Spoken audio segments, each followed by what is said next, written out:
کراچی میں heavy traffic کی جانب سے حادثات کا سلسلہ نہ تھم سکا۔ یہ عوام کا غم و غصہ جو آپ دیکھ رہے ہیں، یہ گزشتہ رات تقریباً 8 بجے ہونے والا دردناک حادثہ ہے جو مسکن کی فوڈ اسٹریٹ پر ہوا۔ اچانک گاڑی کے ٹکرانے کے ساتھ چیخ و پکار کی آواز سنائی دی۔ معلوم ہوا کہ ایک لینڈ کروزر نے ہائی سپیڈ انتہائی تیز رفتاری میں چائے کے ہوٹل سے جا ٹکرائی۔ عینی شاہد کے مطابق دو نوجوان اپنی جان سے ہاتھ دھو بیٹھے اور تقریباً 8 افراد زخمی ہوئے۔ یہ لینڈ کروزر کا کراچی میں ایسا واقعہ پہلی بار نہیں ہوا۔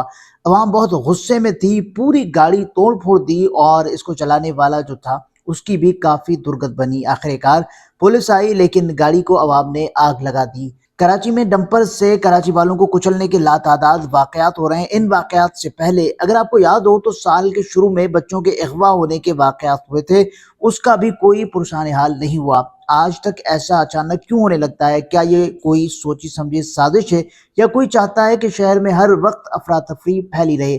کبھی اس شہر میں امن آئے، خدا را اس شہر کو بخش دیں، کوئی قانون اور ضابطہ بنائیں۔